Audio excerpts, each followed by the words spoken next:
Hey everybody, hope you well. I have tidied up. I've actually we're in a zombie den today. We've got a Halloween theme for the Krios video as it's Halloween today. I just want to say a massive welcome to Dwight. It's been maybe 3 or 4 weeks since our last video. How have you Yep. been, Dwight? I'm doing well, thank you. Thank you. Um, First of all, let's start off because you did try and recreate the 1991 classic backdraft in Yeah. your back garden. How are you after that Um, recreation? yeah, so I'm off the antibiotics. That's a good thing.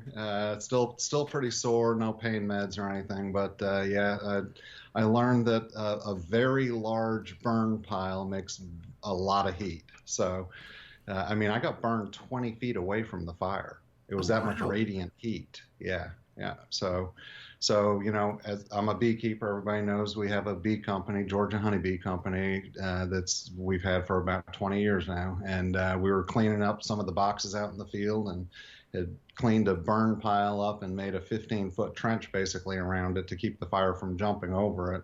And the wax from the bee boxes, it was probably 40 feet in circle and 15 feet high of dead boxes, like just lots of bee boxes, and it went up like a torch. I was 20 feet away. It caught the grass on fire over the burn thing. I was trying to put it out and burned myself pretty good. So Oh wow. smaller burn piles. We won't let Teresa hear that because she's the one that said, Dwight, that's too big. That's too big. I'm like, I just do it once instead of doing it a bunch of times. You're like, nah, be all right. Yeah, we had the forestry department there. We had the fire department there. I mean, it was pretty exciting to say the least. Did you have your Krios banners out? No, I didn't have that. Oh, well, at least you're okay, Dwight. I think that just Yeah, explains for people like why you've been out of the picture for a couple of weeks there. But as long as you're on the mend, that's brilliant. yeah, yeah. Cool. I am. So I know that we've got quite a lot to go through this evening in terms of all the updates. I suppose that the first place to start is probably obviously the new store Yeah. that you have. So we one of the things that, in my opinion, some people might think differently, is it takes a lot of parts to make a business, viral and work and look professional and all these kind of things. So one of the things that I was kind of keen on doing was having a store that promoted Krios logoed items. So if you go to shop.krios.io, that is the store. You can buy hats, T-shirts, phone chargers, mugs, wine glasses, all different kinds of things that have the Krios logo. And one of the reasons that I'm kind of passionate about that a little bit is one of the things I would really like to be able to do is to have some of our freelancers, while they may be in a video interview with a future employer, to be sporting Krios wear. That way it looks like they're professional, they're part of the team, they know who they're dealing with, and all these other kind of things. One of the things that you're going to find as we roll additional parts of the Krios application out is that personal identity is very important to us. We want to make sure that the employers feel comfortable that they know who they are actually dealing with. So one of the options for an upgrade to a Krios freelancer is the KYC. So that, they've been vetted with, driver's license and names and addresses.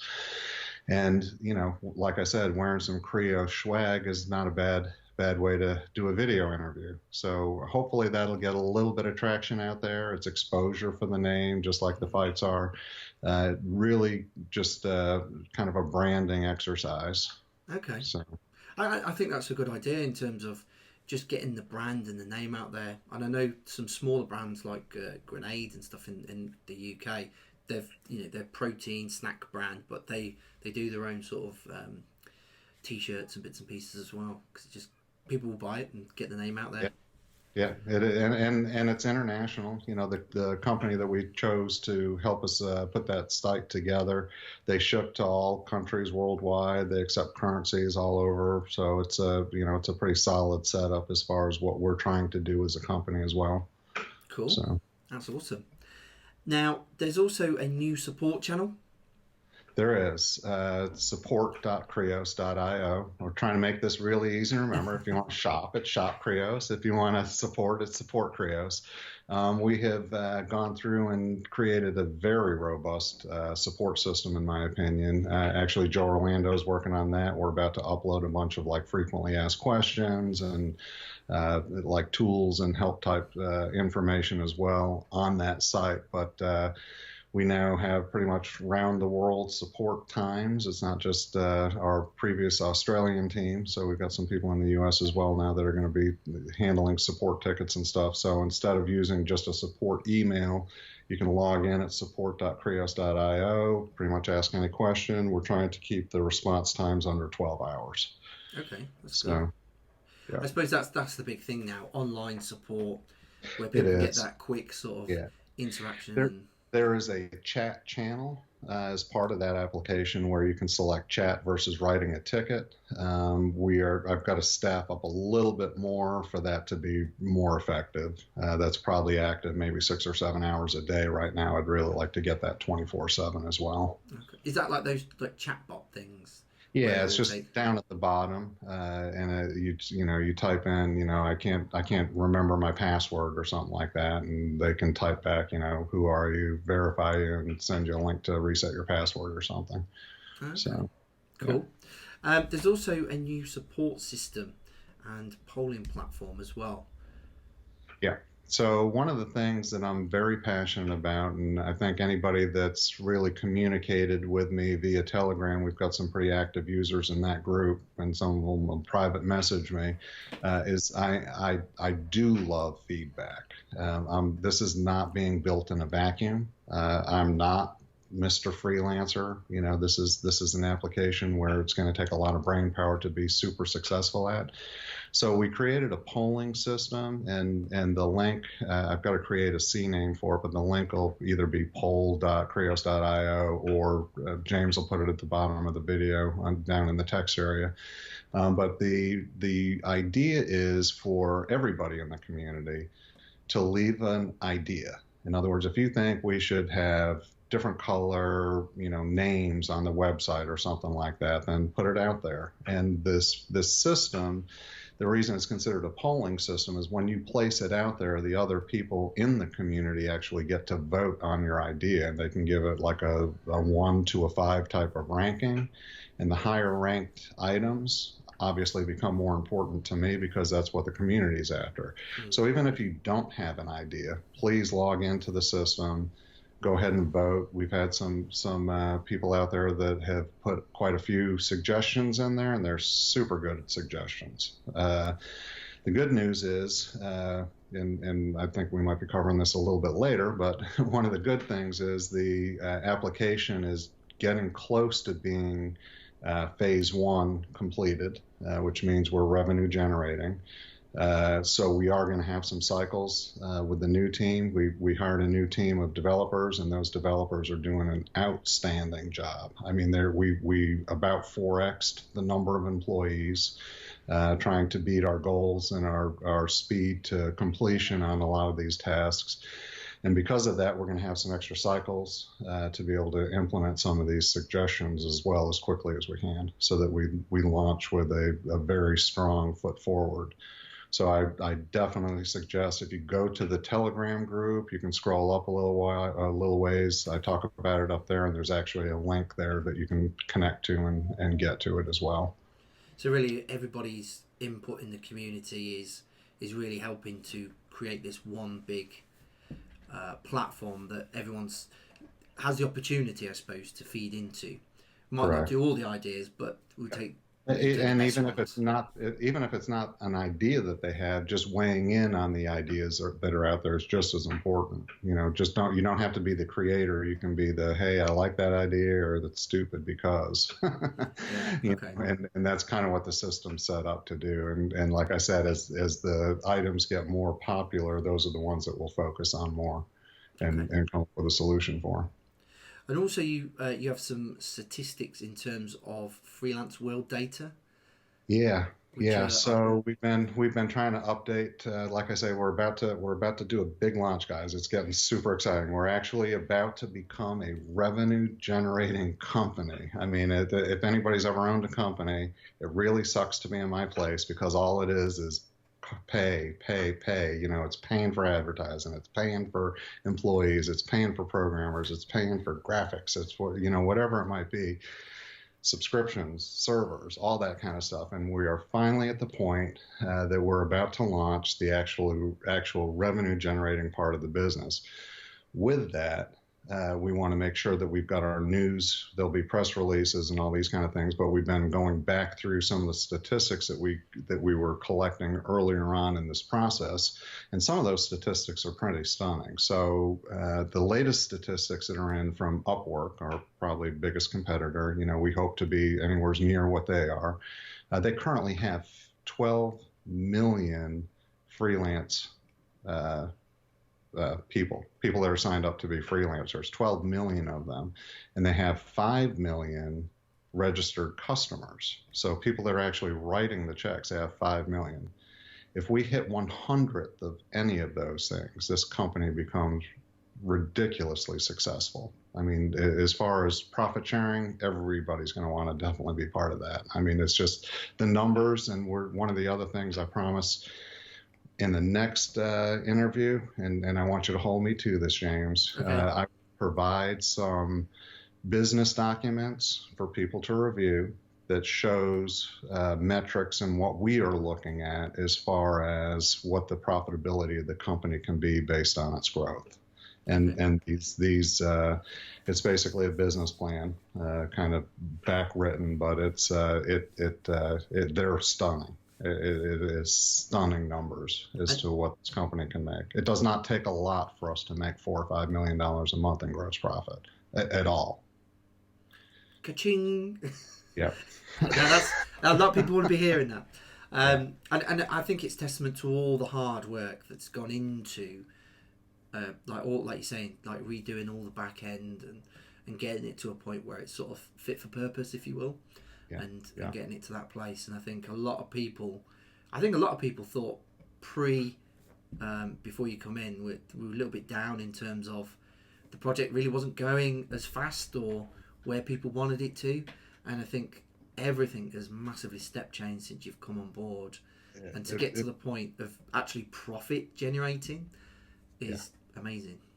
Yeah, that's it's quite a different beast than what it started out to be. The concept of it only being an advertising platform for people to freelance through has expanded to virtually the entire world, and all freelancers can use this platform to communicate back and forth to their employers and stuff. And we're going to expand that too. And I think you've got maybe a separate bullet point on that. But some of the future things we're going to be adding in phase 2, which are not difficult whatsoever for us to add to the system, I think are going to be market making for this business. I think it's going to set us aside from the other competitors that are out there, which is really where we need to be at. But yeah, the effort is starting to look like we're getting towards the pay dirt. So anybody that watches those gold shows, which I'm a huge fan of, I love the one up in Alaska where that kid's always mining and gets like 5,000 ounces of gold. Oh yeah. You got to strip the top layer off to get down to the gold layer. Well, this top layer is stripped off at this point. We're ready to dig for gold. Nice. that's the best analogy I can put as to where we're at on this, and it's about to get really, really fun. And like I said, hold me to it, but there will be some hardcore data and statistics that people will be availed to be able to actually see what makes me really wake up every day and smile. So. And will that have sort of like maybe a 2-year forecast of where you'd want to take the business, that then people can work the maths out themselves, or? Right. So there'll be a spreadsheet attached to it, and they can play with the numbers. There'll be fields that are editable and some that are not, to give them the correct information. But we're building this sheet based off of Upwork's Edgar reports. So it'll have all the costs and line items and everything in there. It's a pretty solid model for people to look at. So I suppose it's hard to predict 2 years out, because one of the statistics that I was reading about is last year freelancing environment grew 23% in 1 year. That's like cell phone adoption back 20 years ago. We're in a crazy space right now. And I think I suppose that the exciting thing, because I've got some people that do some stuff for the UN and bits and pieces, and they were saying that the Krios platform is global, so it's a global product from day one. It's not like just in Australia or just or the US, and there's other emerging markets. They're saying like Africa is going to be a superpower in the next 10, 15 years. You know, for them to adopt a freelance society or platform very quickly versus more traditional UK, US. We've got quite traditional models of doing things, red tape, etc. They can adopt it a lot more quicker as well. They can, absolutely. Yeah, and it is a changing world. I mean, as these millennials, and I hate to say that because it makes me feel really old, because I'm not anywhere near there, but as these millennials continue to grow up and get into the workforce, they've gone to college because their parents made them, but they still don't want to work for the man. They all want to freelance. And as they become the adults in society, the society is going to change towards that mindset. And quite honestly, it's a profitable mindset. It's employers can pay more because they're not paying for office space, electricity, paper, computers, all these kind of things. I mean, it makes so much sense on both sides of the table. I'm kind of surprised it's taken this long to get to where it's at. I suppose that I've known people to freelance, and it's like they do work like 6 months of the year as such, on and off. And there's always that little bit of like, oh, will I get the next job? But at the end of the day, I think maybe we've been, what's the word? We're habitual in the sense of like we think that you need to go and work for someone to be able to make it, or bring in a solid salary. And I think as the world changed, mobile phones, like pretty much. I do everything off my mobile now. It's like a mini business type thing in my pocket, which is bizarre. I can work anywhere in the world. It's awesome. I got my Mac or my phone. I can just about do everything on my phone I can on my Mac. I don't have to be in a cube. I don't have to be in an office. I think there is some. We're trying to work a partnership out with a company that hopefully will be done with by the next video release. But it is a freelancer-centric community that I'm trying to partner with. And I think it's important, in my opinion, for these type of communities to be out there, because people still need to talk to people. So talking to my son's down here in Georgia. He flew in from Seattle, and we were talking about the society and how it's changed. Everybody says, my daughter, she's 19 now, and she'll say, hey, that person's my friend. I follow him on Instagram. Well, that's not a friend. I mean, that's just somebody you follow on Instagram. I mean, you're not having face-to-face conversation, even like we do, and I think that the society has changed because of phones a lot like that. So one of the things I'm kind of passionate about as this thing develops as well is creating user groups and freelancer groups of people where you can go out and have a beer together, or go out and talk about what's working and what's not working for you as a freelancer.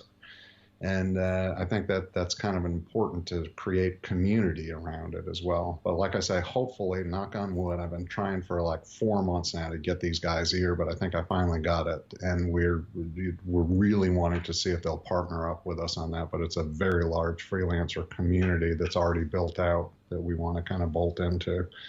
So interesting. Yes. Yeah. All ready for the big launch. I like it. And and sort of that, I suppose, leads on nicely to sort of more the market diversity stuff, more niche stuff that you were talking about in terms of your phase 2. Yeah, so one of the things that I think most people relate freelancing with is jobs that may be somewhat mundane, like writing a web page or graphic art or even copyright and things like that. One of the things that I've been talking to a lot of my friends on LinkedIn. I mean, I'm like at 7,000 people that I'm friends with on LinkedIn. I probably do talk to 1,000 of them on a regular basis just throughout my career that are professionals. And, they're all reaching out and it's like, Dwight, what the heck are you doing now? Blah, blah, blah. And I talked to them about it and they're all like, yeah, okay, well, that makes sense. We need that too. What I'm finding is these people are actually looking not just for your traditional freelancers that you can find on Freelance or Upwork or Guru or even Fiverr. They're looking to hire somebody that's like a degreed professional, like somebody that's maybe even a doctorate type level degreed, to either help them write a thesis for a new product they're coming out with, or some professional thing that requires a bachelor's degree to understand how to do maybe CAD CAM or something like that, and to actually focus towards the professional marketplace. Even, here's a good example, and I know because I've been asked to be these several times in my career. A company will be in somewhat of a startup mode, and they say, hey, we need a temporary CTO that can help drive our IT department. Well, there you go. Temporary to me equals freelancer. So why not have CTOs or CFOs or COO type people available on a freelancer platform? I mean, there's no reason not to. And one of the things, and this is not my creativity. This is somebody I've been speaking with. It was pointed out to me that it's not. We have to look at what the market needs, not what we think they need.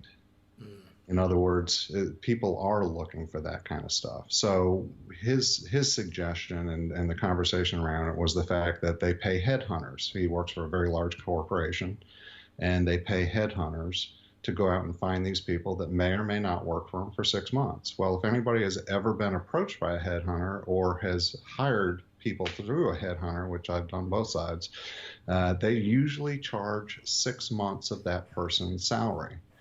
So if you're going to go out to a headhunter and say, hey, I need a temporary CTO for a year, or you can help me find a CTO, well, they're paying those people $150,000 for 6 months of that guy's salary to hire that professional, and he may or may not work out. So ideally, and I think you're going to see some of the marketing that I'm going to be targeting through the different systems, is don't go to a headhunter. They don't know the guy any better than I know him. In fact, most of the headhunters, I get calls every day almost. Hey, Dwight, do you know anybody that can do this? Well, you're a headhunter. You're about to get $50,000 for this guy that gets $100,000 a year just because you called me. So let's get rid of that. Let's get rid of the static. Let's get rid of the friction. Let's get rid of the overcosts for these companies and use a freelancer platform where they can truly get pretty much anybody they need. My very first hire on our freelance platform is going to be kind of an executive assistant. When we do these ads on LinkedIn, I end up with 300 to 400 messages a day to my personal account that need to be answered. I need somebody to help me do that. So I'm going to hire a freelancer to do it. Somebody on Krios platform will be my assistant answering my emails. So, I mean, that's the kind of stuff that happens in real life, in the real corporate world. You come up with a new sales plan. All of a sudden, we're going to start selling Rockstar drinks out of our gas station. Well, maybe that's going to bring 50 more people in, and the cash register. That these are the kind of things that are real world problems that I think temporary solutions of freelancers can help. Shopping. It's Christmas time here in the U.S. Right now, if you are unemployed, it's your own fault, because every store is hiring Christmas employees. You're either helping stock shelves, you're running cash registers, you're wrapping gifts, you're doing whatever it may be, but it's good for 3 or 4 months. Come January 15th, you get to go home again. But why not have those on the freelancer platform? There's no reason it has to be remote. It can be local. Yeah, a lot of these I know from. So there's like tactical companies here, because I used to work for one. I used to head up a massive field sales team, about 700 people, and that was very similar. But they were, I mean, we paid them pennies. It was like £6 a call. Or so. I mean, it was lower than, but it was all because the overheads of what you charge the customer. I think it was like, I'll say anyway, about £17.50 a call they were charging them, giving £6 to the rep, if you will, and the rest was obviously funding. But you could actually pay better. You'd get a better quality of rep in, and then there's still profit for everybody, like on the platform and stuff. And you just got me thinking in terms of that higher end. You could probably have a more premium option like they do on LinkedIn. Correct. Like maybe a $50 opt-in or something, potentially. I'll send you where to the royalties. Yeah. Stick it on the ePoll site. Yeah, there you go. We'll put it on ePoll. Don't put it on there before I do. So another big one. Obviously, we've had some. You've been sponsoring fighters. We've been the major sponsor for quite a few guys, actually. We've got Natty the Notorious Fredericks, who's fighting for the world title on the 26th in London. We just had Mike Younis and also Jai-Herbert, who have fought on the Cage Warriors card. Mike unfortunately lost. It was one of the most exciting fights on the card. Two big guys, and they were going for it. Heel hooks. Most people are probably not sure what I'm talking about, but it was heel hooks. There was a controversial knee. It was really good. If you've got UFC Fight Pass, check it out, or just check out maybe one of the videos I might just put out there, which has a bit of an overall. And then Jai won or defended his world title, so I'm sure that he will be getting a call from the UFC at some point. So there's lots going on. And then Yannick was fighting Melvin Manhoff. So there's some pretty chunky names in there. And also actually in terms of the teams, we'll have a team photo that will come out. We've got I think Fabian Edwards, Tom Breeze, all like top UFC, top Bellator guys, again wearing the tops, cornering these guys.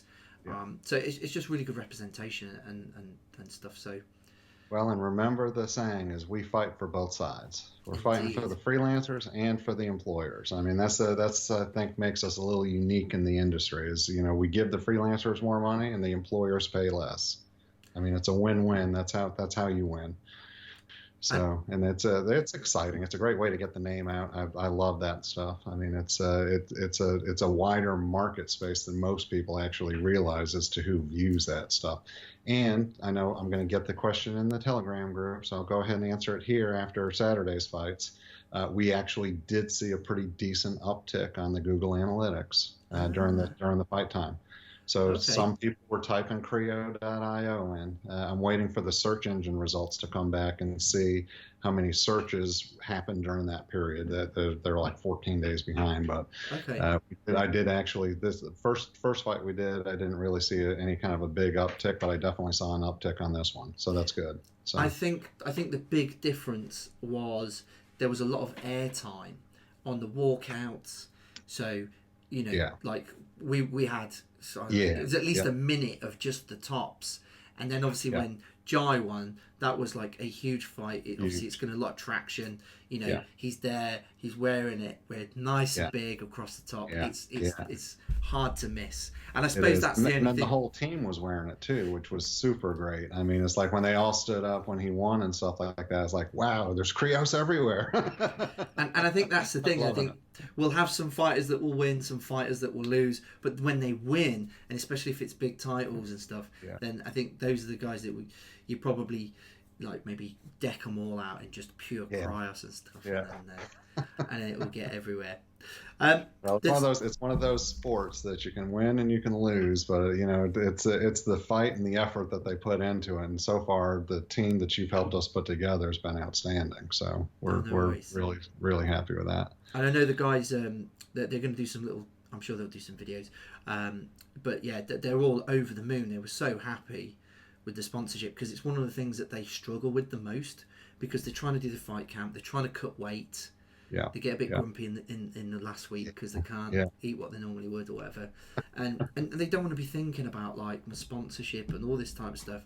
So just helping them out, I think, doing a few videos for them, really just give them a bit of a boost and everything. And I think they're just over the moon. They're so happy. Yeah. So Yeah. it really helps them out. And one of the things that I think a lot of people don't realise is that they have to have scans sometimes, and those alone are £500. So Right. it goes to pay for those types of things, fighter safety, those types of things.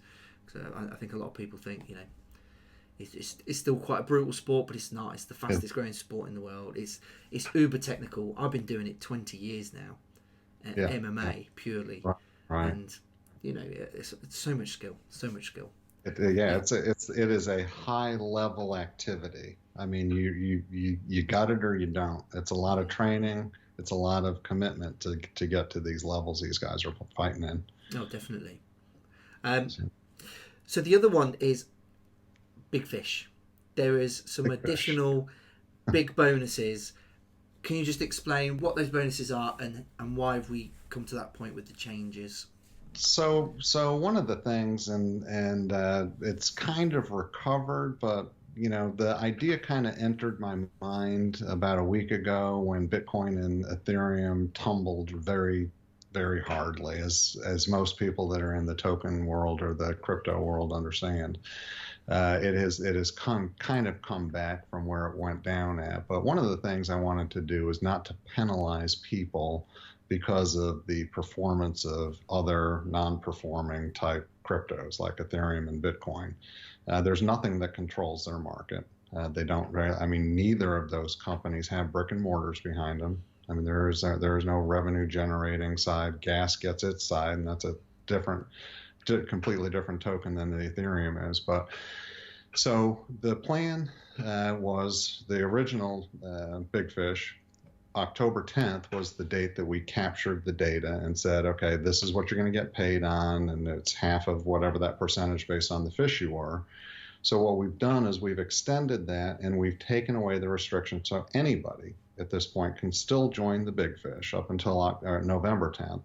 And it is the November 10th tick that we are going to take. And that tick is going to be paid with a 20% premium to its percent. So if you were in the 5% range, now you're in the 6% range. So it's not 25%. I wish it was. I know you guys wish it was, but not that good.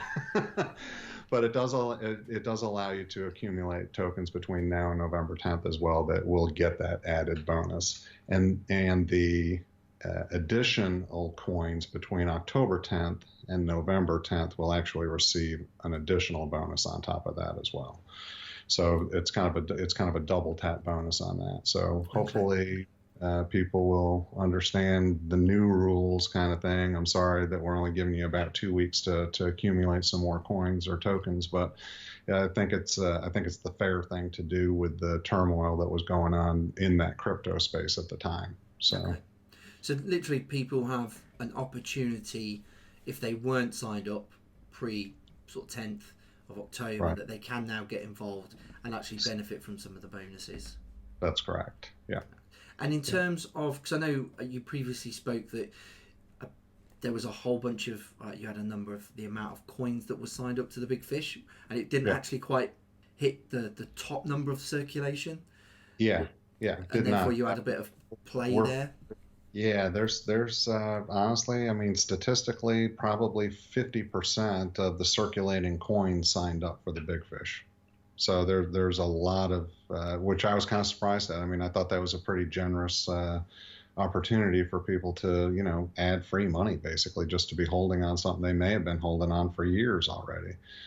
So it's gives them an opportunity to step in the game. Hopefully there's more exposure around the company now at this point with the advertising and fights and all this other kind of stuff that we're doing, that people will understand that, hey, there's a couple other things we can get involved with here. So. And that, I suppose that takes me nicely on to the actual bonuses themselves. And obviously with you already seeing that maybe 50% of people will sign up, and maybe we might see that again. Yeah, I'm actually statistically, because I've looked at a couple of other projects. Soon as you add KYC to the equation, we're going to see a pretty significant drop, I think, in signups actually. So that's good because we're giving away a set number of money. It's not the number of coins. So I'm not focused on like a penny a coin. I'm focused on trying to get this company to making about $4.5 million a month for distributions. Obviously part of it stays with the company, but to distribute out so that there's bigger chunks. So for the people that have not signed up, and it's not available yet, that should be done by the end of next week to sign up for the actual profit sharing portion. It's kind of like Big Fish, but it's a little different. It does include the KYC. I'm not that, if we're 40 million right now with Big Fish, I'm thinking we're going to see maybe 25 or 30 million under the KYC process, just because a lot of people wig out on that. So that's good. So that just means it's good for anybody that signs up. So it's a smaller pool to distribute to. So the smaller the better. I've only got a couple. Yeah. And then the actual big launch date itself. So I suppose that's the big target right now. That's the big target. I've been telling people that our goal was November 15th. We have sunk a truckload of money into this new team. We're trying to get them paid up early, not in the past. Under the previous administration, the programming was kind of secondhand to them as far as what they thought they ought to be spending money on. So there was a lot of starts and stops. We've been full on, like I say, we've quadrupled basically the size of the team that's working on the project, and it's very apparent. So anybody that has had a chance to peruse the current site, there's going to be a very similar look and feel to that. But I will tell you that the site itself over the last 3 weeks is virtually 100% different on the backside. The framework's different, the languages are different. There's all different kinds of things that have completely changed stuff. We fixed a lot of security holes that we found from the previous team. So it's going to launch before November 15th. So okay. Keep your eyes peeled. You could probably not eat between now and the launch date and only lose a couple of pounds, if that gives you any hint as to how soon it's going to be. It depends how big. If you're a big eater like me, it'd be a while. Yeah. Go ages, go weeks. And now I know what's going to happen in the Telegram channel. Everybody's going to say, "Okay, Dwight, you have to fast until it's launched." I think there's so much stuff there, and it'd be really interesting, obviously, to hear about the partnerships and other bits and pieces that you're going. Because I know you've talked that you were eyeing up sort of other businesses that would layer quite nicely on top of Krios. And yeah, we have one that we're getting really, really close to executing. It's really not a layup on Krios, but it's something I think at the end of the day we're going to want technology-wise under our roof. So it makes sense, and it's pretty inexpensive for us. So there's two of the companies that I've been trying to get. As soon as we started talking money, they start to get a little greedy. So they're kind of in the holding pattern right now, and hopefully they'll get a sense of reality as they keep doing what I'm currently doing, which is spending money and not having a revenue stream. And that's where both those companies were at currently. So we'll see how those go. But that's still the plan. But really, right now, honestly, guys, my focus is Krios, 100% focus. Unfortunately, and we talked a little bit about this pre-call. Unfortunately, a little bit to the detriment of Digital Track. We're using a lot of the technology at Digital Track. One of the things that we are going to be doing is actually TV ads. So next week, we're hiring some companies to shoot some TV ads for us. Digital Track has some partnerships with some companies where we get them very, very inexpensively. So you're going to actually see Krios ads on TV worldwide, which is super cool. Oh, wow. To getting employers lit up on the site. And then, just the fact that we've virtually taken our entire team of all my programmers with some added programmers to get Krios over the revenue generating point, which is most important to us. That's better than buying companies at this point. Once that kind of soaks in and is making money, then buying companies is definitely something we want to do. We're keeping our eyes open for sure. We've been presented with some opportunities, but they weren't good fits for us. So, well, it'd be very interesting to see, obviously, from when the site launches, the utility of the token, the growth of the market cap, where that then puts us, and what traction, and because obviously when a lot of people just look in the top 200 really. So I think once Krios gets in that sort of realms, really. The wider community that don't know about Krios will start paying attention. So people have to understand how I've kind of engineered the utility side of the token and how that's going to affect the actual market price and market cap of the company. So all freelancers that want to increase their visibility on the site via purchasing a subscription package. There's a $5 one, a $10 one, and basically a $20. It's like $9.95 and $19.95. But they have to pay retail for the Krios token. Okay, so if you've got 10,000 freelancers that want to upgrade their accounts, and let's just say they bought the middle one at $10, that's $100,000 of Krios tokens being bought every month for those subscriptions. They pay the company those Krios tokens for their subscription. Okay, so what does that mean? That means that those tokens come out of supply, right? They come out of the market unless the company needs to buy them back into the market or something like that for fundraising, which we shouldn't have to anymore at this point. That being said, right now, if 1,000 people or 10,000 people bought a $10 subscription, that's $100,000. Okay, you can't buy $100,000 worth of Krios today. If you spent $25,000 in Krios or in cash or Bitcoin or whatever between P2P and LA token, at the end, before you couldn't buy any more, you're spending almost 25 cents per token to get there. Oh, wow.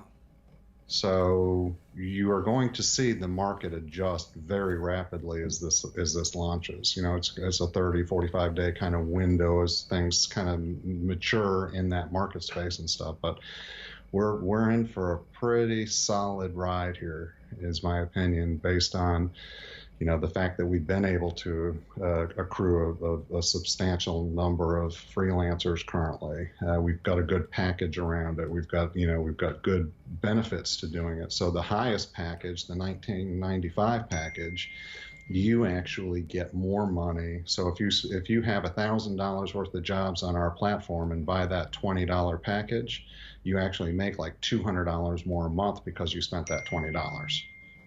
Oh, with the buybacks. Yeah, so we give them part of the company's profit as part of that level subscription. So it makes sense for them to do that. So we're gonna see the token do some pretty freaking amazing things. I mean, it's fun. Like I say, just hold on, and we're there. I mean, that's what's exciting. I talk to you next time for a video interview, James. We'll be making money. Nice. I like the sound of that. And also with the token, are they going to be able to buy it through the Krios platform? So because I'm just thinking out loud here, like, I'm quite a fay. I could go on pretty much any platform and buy tokens. Are they going to be able to do that direct through Krios platform? The plan was to have that as part of this release that maybe or maybe not coming out next week. Not going to tell you. But within days or a week or so of that, the actual credit card processing will be hooked to that application to where they purchase Krios directly through our website at spot price. Okay. So we'll be taking the coin market cap spot price every minute, and that's what they're going to be basically buying on. So And they can go to a market themselves. I mean, we're not making them have to do that. If they're a smart enough freelancer and they want to go to LA Token and pick up, 1,000 tokens or whatever it might be to purchase a subscription with, they can do that. But it will be available easily on our platform too, so that if you're not familiar with Krios or crypto, it's as simple as putting in your credit card or PayPal or whatever and getting Krios added to your account for your subscriptions. So. Let's say Dave wanted to sell. He's been holding for the last 12 months or whatever. Right. Thinks, do you know what? I'm going to sell 20% now. Hold on to the rest. Yep. Could he sell that through the Krios platform to those directly, or would he have to go to the exchange? It would be through the exchange. Okay. Yeah, we're not acting as an exchange. We're acting just as a purchasing agent to the exchanges. So what the logic of the platform will actually look at both exchanges for the lowest price, even though we're taking the average price, and we'll buy it at the lowest price and give it to them. So let's just say, for instance, make that an example. We're trading at 2 cents. Okay, so let's just say at 2 cents, that's what CoinMarketCap's saying we're at. But on P2P, I can buy Tether Krios at 18 cents. Well, our system will be smart enough to buy that at 18 cents, so that we're making money basically doing it. We're paying the transaction costs and sell it to the freelancer at the 20 cents. But it's the average price on CoinMarketCap that they're paying. Okay. So Dave, in your example, would want to be, make sure that he's got some of it on both exchanges, I would assume, to make sure that he's getting bought up during that process. And then would that give you the leverage then? Because I know we've talked about bigger exchanges to then leverage them as well, because obviously that will help average out your coin market. Yeah, price. Absolutely. So can you imagine if we had 10%, we had 1.2 million freelancers signed up to the platform, and 10% of them wanted a subscription upgrade? I mean, that's 120,000. That's $1.2 million a month of buying that's coming into the marketplace. That's a lot at retail. It's not that everybody's trying to slurp up big fish stuff, but they're all wanting to pay a cent less than what the ask is. Everybody's bidding lower than the ask. Well, guess what that does? That drives the price down. Everybody's like, well, why does the price go down? Because you're bidding down. I mean, you're not buying it at retail. When we start giving dividends out, you'll pay retail. Mark my words. Oh, yeah, definitely. People will be buying it at retail. And I suppose that's the clever thing about it. And hats off to you in the sense of there's not many projects that are making money in the crypto space. Yeah. This back in the tech boom, you had your Amazons, your Apples. Yeah. This could be one of them. Oh yeah. Yeah, absolutely. I think at 20 cents, last time I looked at it, 20 cents, we are in the top 100 on CoinMarketCap. So we don't have, I see 20 cents is right around the corner. That's not a number that I'm afraid of getting to at all at this point. So I think that's, and like you said, the higher up we get, the easier it is to go to the Binances and the Bitrexes and stuff like that. If I'm in the top 100, that's a CEO to CEO call that's made, and the price is a lot different than it is me talking to a sales guy. Oh, yeah. So you have the power in your court, in a sense. Absolutely. Yeah. That's awesome. So, yeah. Exciting times. Exciting. It is exciting. I'm just waiting for you to crack out your cigar and say, I love it when a plan comes together. Well, our weather here in Georgia today is like London. It's foggy and rainy, so I can't sit outside and smoke a cigar. Cool. Well, I've got to say, Dwight, a massive thank you again. Obviously, speedy recovery. I can't wait for the next video. Yeah, me too, because the next one we're making money. Awesome. Thank you, Dwight. Great. Thanks, James. Take care. I'm feeling